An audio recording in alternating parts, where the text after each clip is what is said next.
მე ვფიქრობ ძალიან ბევრი აქტორი უკვე აი ამ ალიანსის პოლიტიკური პარტიები, სხვა ადამიანები, საზოგადოებრივი ჯგუფები ხვდებიან, რამდენად დამაზიანებელი არის ის კამპანია, რომელიც ბოლო 2 კვირის განმავლობაში იყო, ის გადაძახილი, სრულიად უსაგნო ზოგიერთ შემთხვევაში ბრალდებები და ეს მიჩენს იმედს, რომ ნელ-ნელა აი ამ ტიპის თავდასხმები შეწყდება და ყველა კონცენტრირებული იქნება მთავარ საკითხზე.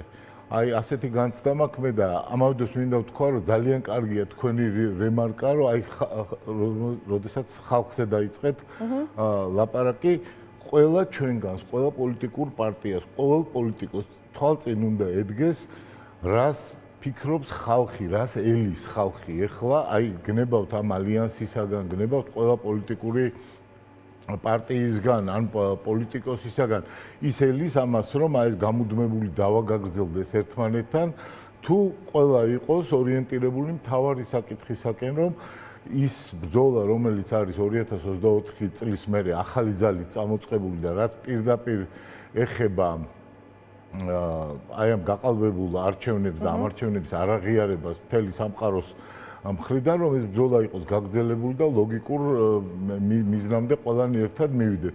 მე ვფიქრობ, რომ არც პოეტი ზვიად რატიანი, რომელიც ახლა ციხეში არის, არც ქალბატონი ამაღლობელი, არც ასობით პატიმარი აქტივისტი, რომლებიც გამოდიოდნენ, არც პოლიტიკური პატიმრები არ არიან ახლა იმ განზრახვით, რომ უყურონ აი ამ გამუდმებულ დავას და რა თქმა უნდა, ჩვენი საზოგადოებაც არის დარწმუნებული ვარ, მობილიზებული იმ თვალსაზრისით, რომ ეს დამთავრდეს და ყველანი გადავიდეთ საქმეზე. რაც შეეხება ახლა ამ ამბავს, დისკუსიას ვერავინ ვერ აკრძალავს, კრიტიკას ვერავინ ვერ აკრძალავს, არც ძალა აქვს ამისი არავის და არ მგონია ვინმე ესეთ გულუბრყვილო იყოს, რომ პოლიტიკურ სპექტრში ახლა გადაწყვიტოს, რომ არ იყოს ასთა სხვადასხვაობა.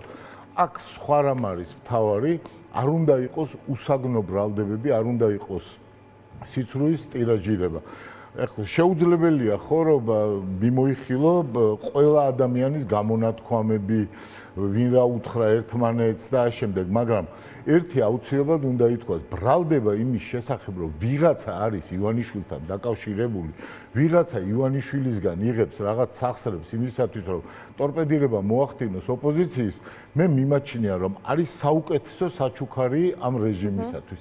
ამიტომ ეს არავითარ შემთხვევაში არავინ არ უნდა გააკეთოს, თორე დანარჩენი ნებისმიერი კრიტიკა არის ასატანი და ბევრი აგვიტანია კრიტიკა და კიდევ ბევრსაც ავიტანთ, მაგრამ აი თავარი საკითხი გახლავთ სწორედ ის, რომ აი ეს ერთობა, აი ეს ფუნდამენტი, რომელზეც არის შექმნილი, გნებავთ ეს ალიანსი, სადაც ნაციონალური მოძრაობა შედის და კიდე იცით, რომელი პარტიები შედიან, არ იყოს შერყეული ისეთი გამონათქვამებით, ისეთი თავდასხმებით, რომელიც მხოლოდ და მხოლოდ რეჟიმის წისქვილზე დაასხამს წყალს. კი ბატონო, გასაგებია. ანუ თქვენთვისაც ეს კონფლიქტი ამოწურულია, მაინც ვერ გავიგებ. არა, ხო, ნუ არ ვიცი, მე წინასწარ ძალიან ძნელია პროგნოზირება, ვირა სიტყვის, როგორ მოიქცევა, არ ვიცი, ეს ძალიან ძნელი არის. ჩვენ უნდა ვიცოდეთ, რომ ამ ალიანსში შემავალი პარტიები სხვადასხვა დროს, მთელი აი ამ წლების განმავლობაში იყვნენ ზოგჯერ დაპირისპირებული ერთმანეთთან, ხდებოდა პოლიტიკური გადალაგება, დინამიური პოლიტიკური პროცესი მიმდინარეობს ამ ქვეყანაში, ხო? მართლა აი რაღაცა კოლაფსის მსგავსი მოვლენები მომხდარა და ამიტომ გასაგებია რომ ზოგს ვიღაცა არ მოწონს, მაგრამ მთელი ამბავი რა არის, რისთვის შეიკრა ეს? ყველამ თქვა რომ განსხვავებების მიუხედავად ჩვენ გამოვკვეთავთ მთავარ საკითხებს, რომლის გარშემო შეგვიძლია გაერთიანება. და ეს პირველ რიგში არის არაღიარება. რატომ არის აი ხელისუფლება ყოველ წუთს რო ამბობ, მაგიარე თორე დაგიჭერ, მაგიარე თორე დუბინკას დაგარტყამ. რატო არის? იმიტომ რომ ეს არის მათი მთავარი პრობლემა. არაღიარება ქართული ხალხის მხრიდან, პოლიტიკური ოპოზიციის მხრიდან, რასაც მოსდევს საერთაშორისო აღიარებას. თუ არ ვაღიარებთ, ჩვენ არ აღიარებს არავინ სოფლიოში.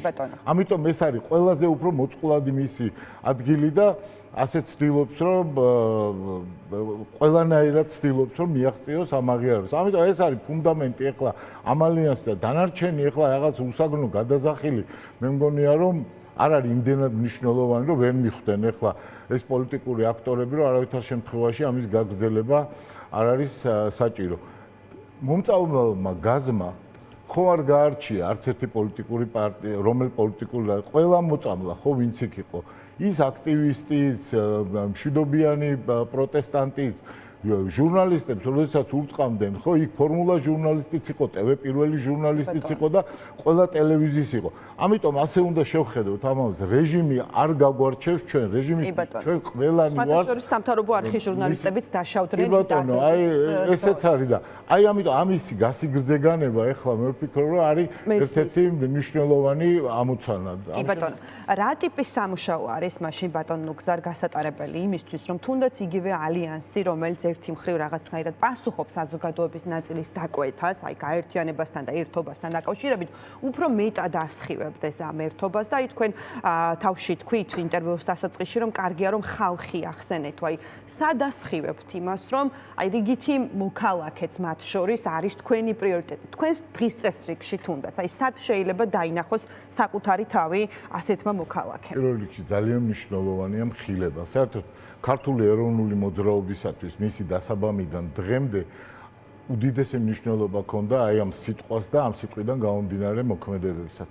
მხილება ხელისუფლების. აი ნახეთ, ამბობენ რომ კიდევ სჭირდება ამ ხელისუფლებას მე მგონია რომ ჭირდება და მაგალითად გუშინდელი თქვენი ეთერი იყო ამ თვალსაზრისით კიდევ ერთი წინ გადადგმული ნაბიჯი. ჩემი აზრით, მაგრამ პოლიტიკოსებისგანაც ჭირდება აუცილებლად ჟურნალისტების მხარდამხარ აი ამ ტიპის მხილება. მაგალითად, ხელისუფლება ამბობს რომ ჩვენ ვართ პატრიოტი, თუ პატრიოტი ხარ, მაშინ ჯარისკაც რატო პარავ ფულს? ხელისუფლება ამბობს რომ ჩვენთვის მნიშვნელოვანია ქართული კულტურის ძეგლები. თუ ქართული კულტურის ძეგლები მნიშვნელოვანია, რატომ არის ამ დღეში გელათი? როდესაც ამბობენ რომ პენსიონერებისკენ არის მიმართული მათი ზრუნვა, რატომ პარავენ ხანდაზმულების სასადილოებიდან საჭმელს ამ ადამიანებს, ბაგაბაღებს რატო პარავენ, თუ კი უნდათ მართლაც ქვეყნის მომავალი და ამაზე არიან ორიენტირებულები. თუ კი უნდათ რომ საქართველოს ღირსეული ადგილი კონდეს ამ სამყაროში, რატომ არის რომ რეგიონალურ მაჩანჩალად გადაიქცა დღეს ჩვენი ქვეყანა? შეხედეთ სომხეთს, რა ხდება, ამ ხელა დატა ცენტრი იხსნება ეხლა იქ და ეს ნიშნავს რომ უამრავი ასობით მილიონი შევა სომხეთის ეკონომიკაში. შეხედეთ აზერბაიჯანს, უკვე მისი გავლით ხდება ყველაფერი ეს ახალი ზანგეზურის დერეფანი. სად არის ამ დროს საქართველო? ანაკლიის პორტი, რომელიც 10 წლის წინ უკვე დასრულებული უნდა ყოფილიყო, პირდაპირ ბლოკირებული არის ამ ხელისუფლების მხრიდან. ეს ყველამ უნდა გავაანალიზოთ, როგორც რეგიონალური კონტექსტი, ისევე თითოეულ ადამიანთან დამოკიდებულება. განაც ცინიზმი არ არის, რომ 7 მილიონერი ზის პარლამენტში იბარებს ბიზნესმენებს, ელაპარაკება ვითომდაც კვერცხის ფასით, 2 თეთრით შეამცირებ შენ თუ რატო არ ამცირებ და შენი მანქანა რამდენ ბენზინს ხარჯავს და აი ამაზე ელაპარაკება და ამ დროს ქვეყანაში ბავშვებს, რომელსაც ჭირდება გადაუდებელი სამედიცინო დახმარება, იცით ახლა ეს პროტესტი მიმდინარეობს, იმათ არ აძლევენ ამის შესაძლებლობას. ჩვენ თვალწინ ადამიანები ემშვიდობებიან სიცოცხლეს და აი ეს მილიონერები დგანან და ცინიკურად ელაპარაკებიან, როგორც ამ ბავშვებს, ისე მათ მშობლებს და ისე მთელ ქართულ საზოგადოებას. აი ეს სურათი ყველამ უნდა გაისიგრძეგანოს და აგრეთვე ის, რომ ამასთან შეგუება არის შეუძლებელი. ხო არის ცნობილი სიტყვა ბილდს თარშავეკრი ზავითა, ხო?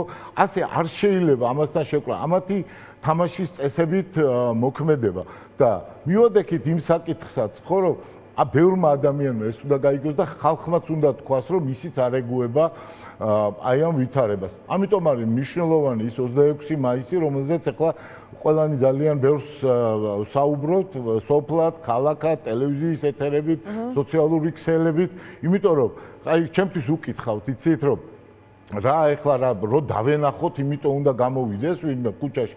დიახ, ასე არის. ერთმანეთსაც უნდა დავენახოთ, რომ შიდა ქვეყნის შიგნით იყოს ეს რაღაცა ფუნდამენტი გაძლიერებული და უნდა დასავლეთმაც და ჩვენმა ევროპელმა პარტნიორებმაც უნდა თქვან, რომ ეს საზოგადოება არ ეგუება აი ამ ტიპის თავდასხმებს მასზე და მისი ქვეყნის მომავალზე. არის კიდევ რაღაცა, არ ვიცი, ხშირი შედარებებია, ეხლა უნგრეთი ძალიან პოპულარული თემა გახდა და არის მუდმივი ლაპარაკი იმაზე. ფათაშორის ამ 26-თან დაკავშირებით ბატონო ნუგზარ, რაღაც ტიპის ასე ვთქვათ, კრიტიკაც არის, მათ შორის ალიანსში შემავალი პოლიტიკური პარტიის წარმომადგენლებისგან და ეხლა მოვძებნე, რომ ფაქტობრივი სიზუსტე მქონოდა. ლევან ხაბეიშვილი ილაპარაკა სხვათა შორის ამ საკითხთან დაკავშირებით სასამართლოზე და თქვა, რომ აი 31 მარტს რომ დაანონსდა 26 მაისის აქცია, 26ჯერ არ უთქვამს პოლიტიკურ ლიდერს აქციის შესახებ ტელევიზორში, ისე დამთავრდა ერთი თვე კამპანია არ დაუწყეთ. ასეთი სიგიჟეც მოვისმინეთ 10 მაისიდან ვიწყებთ გასვლასო 24-ში რატომ არ გავიდნენ, დღეს რას აკეთებენ, 9-ში რატომ არ იწყებენ კამპანიას, რატომ 10-ში და ასე შემდეგო, რადგან ახსენეთ 26 მაისი გამახსენდა ეს ამბავიც. რას უპასუხებდით აი ამ კრიტიკას, რომლის ესე ვთქვათ, მარტო ლევან ხაბეიშვილი არ არის, გულწრფელად გეტყვით, ბევრისგან მომისმენია, მათ შორის სოციალურ ქსელშიც ესეთი შინაარსის. დიახ, არის ასეთი და მეც არ მაქვს არავითარ სურვილი სხვადასხვა მიზეზების გამო ლევან ხაბეიშვილს რამე უპასუხო. თავარი მიზეზი გახლავთ ის, რომ ახლა ეს ადამიანი არის ციხეში და იმ ბრძოლისთვისაც, რომელსაც ყველანი ჩვენ ერთად ვეწევით, გასაგებია კრიტიკაც, გასაგებია, რომ ჩვენ ყველას გვინდა, რომ უფრო აქტიური იყოს როგორც პოლიტიკური პარტიები, ასევე რა ვიცი, ის მოქმედებები, რომელსაც ოპოზიციური პარტიები მიმართავენ, მაგრამ ზოგადად აი ეს აპლომბით ლაპარაკი, ზევიდან ლაპარაკი, რომელიც მართლა ხშირად გვესმის გეთანხმებით. ამაზე მე მგონია, რომ არაფრის მომტანი არ არის, იმიტომ რომ დიდი ხანია ეს ბრძოლა მიმდინარეობს და როდესაც უნგრეთზე ვლაპარაკობდი შემთხვევით არ მითქვამს 10 მაისიდან გავალთო არ არის ესე რომ 10 მაისიდან ვინმე გამოვიდეს ერთ-ერთმა ლიდერმა თუ არ ვწდები ვაშაძემ თქვა რომ 10 მაისიდან უფრო აქტიურს მაგრამ ეს დღევანდელ დღესაც მაგალითად სულ 2-3 დღეში კიდევ ახალი შეხვედრები არის დაგეგმილი საქართველოს რეგიონებში ეს ასე არ არის არ ვიცი შეიძლება უმეცრების ან უცოდინრობის ბრალი არის იზოლირებული ადამიანის მხრიდან, მაგრამ ეს ასე ნამდვილად არ არის. და ასევე უნდა გავითვალისწინოთ ის კონტექსტი, რომელიც არსებობს. ეს უნგრეთის შემთხვევით არ მიხსენებია. აი ყველას უნდა ეხლა წარმატებული მაგალითი გესმით, რომ აი ადიარმა ესე გააკეთა. ბატონო გზა 31-ში რომ დაანონსდა 26 მაისის აქცია დღეს 26 აპრილი, აი მთელი აპრილის განმავლობაში გახვედით რეგიონებში სადმე იყავით ეს საარჩევნო კამპანია რამ გამომრჩა სადმე იყავით ამ კუთხით ამ ტიპის კამპანია გქონდათ. არა, ვერ გამოგრჩებოდა მე სხვა შორის ჩვენი რო გამოგრჩენოდათ არ ამგონია რომ ესეც გამოგჩენოდათ, მაგრამ სხვა პოლიტიკურ პარტიებსაც უყურებდი, როგორ ჩადიოდნენ არა ალიანსის ფორმატით. დადიოდნენ, ხდებოდნენ ამ მომრჩეველს, ჩვენც პარტია ახალის ხდებოდა ამ მომრჩეველს, აი ეს შეხვედრები იყო როგორც დასავლეთ საქართველოში, ისე თბილისში და ასევე კახეთში. კიდევ ერთხელ ვამბობ, ჩვენ შესაძლოა, რა თქმა უნდა, აუცილებელიც არის, რომ ბევრი იყოს ასეთი შეხვედრა, მაგრამ ეს არ ნიშნავს იმას, რომ ჩვენ ეხლა რაღაცნაირად ტორპედირება მოვახდინოთ ამ მოძრაობის იმითი, რომ ვითომ რაღაცა უფრო მეტი შესაძლებლობები არის და ვინმე არ აკეთებს ამას. ასევე პირდაპირ ვამბობ, რომ იმ კამპანიამ, რომელიც არსებობდა დიფამაციის რომ რაღაცა ვიღაცა მოსყიდულია და ასეთი აზრები გამოითქმებოდა, საფუძვლიანად დააზიანა ეს პროცესი, ეს დასამალი ნამდვილად არ არის. და კიდევ ერთხელ დაუბრუნდები იმას, რომ წარმატებული მაგალითი ყველასათვის არის კარგი, ყველა უყურებს იმას და ამიტომ ამ მადიარის ამბავი იყო მნიშვნელოვანი, მაგრამ უნდა შევხედოთ ქართულ პოლიტიკურ კონტექსტს. ხო, უნგრეთში არავის არ დაუჭერია ოპოზიციური პოლიტიკური ლიდერები, არავის ციხეში არ გამოუკეტავს ეს ადამიანები. ჩვენთან რა მოხდა? ციხეში არის ნიკა მელია, ციხეში იყო ამ ალიანსის 4-ვე ლიდერი, ციხეში არის მიხეილ სააკაშვილი, იგივე თქვენს მიერ ნახსენები ხაბეიშვილი და კიდევ 100-ზე მეტი ადამიანი. რატომ რისი გულისათვის დაიბარეს რაღაც კომისიაზე და როდესაც ამაზე უარი განაცხადეს, პირდაპირ გაუშვეს ციხეში. ამიტომ ავტოკრატიის მასშტაბი აქ და სხვა ევროპულ ქვეყანაში არ არის ერთი და იგივე. ამიტომ არის რომ ძალიან ბევრი წინაღობა არის ეხლა ოპოზიციური პოლიტიკური პარტიების წინაშე და არ მგონია რომ ეხლა ერთმანეთთან რაღაცა დაპირისპირებამ ძალა შემატოს ამ მოძრაობას. ჩვენ უნდა გვესმოდეს რომ ქართულმა ოცნებამ თავისი სიხარბით, თავისი მომხვეჭელობით, აი ამ ნადავლის მოპოვების სურვილით უღალატა არა მხოლოდ აი ამ მიმდინარე ვითარებაში ამ ქვეყანას, არამედ უღალატა ამ ქვეყნის თავარ ლაიტმოტივს, რაც გასდევდა მთელი ისტორიის განმავლობაში და უღალატა ქრისტიანულ სამყაროსაკენ სვლას საქართველოში. მან თქვა, რომ ევროპული კარი უნდა დაიკეტოს და საქართველოს ადგილი არის ჩინეთთან, ირანთან, რუსეთთან და არ ვიცი, აშხაბადის ფორმატის ჯობია ბრიუსელის ფორმატს. ამიტომ აი ეს არის დიდი დილემა, რომელიც ახლა ჩვენი ხალხის წინაშე არის და უდიდესი მნიშვნელობა აქვს 26 მაისს მასშტაბურ გამოსვლას იმისათვის, რომ ყველამ ნახოთ, რომ ის სული და ის სულისკვეთება, რომელიც არსებობდა საქართველოში, არის ცოცხალი. დიდი მადლობა. აი ეს არის ჩემი აზრით არსებითი და რაც შეეხება იმ თანხმობის სულს მესმოდა ახლა აქაც ეს სიტყვები უნიშნელოვანესია, რომ სიტყვებს მოჰყვეს საქმე და ეს რაღაცა ტიპის შეჯახებები თავიდან ავიცილოთ. ყველას ესმის, რომ არა ვართ ერთი და იგივე ხალხი, მაგრამ ყველას უნდა ესმოდეს, რომ საქართველოს მთავარი ინტერესის გარშემო შეგვიძლია გაერთიანება. ამ შემთხვევაში შევქმნით მხოლოდ დიდ საპროტესტო სინერგიას ქვეყანაში.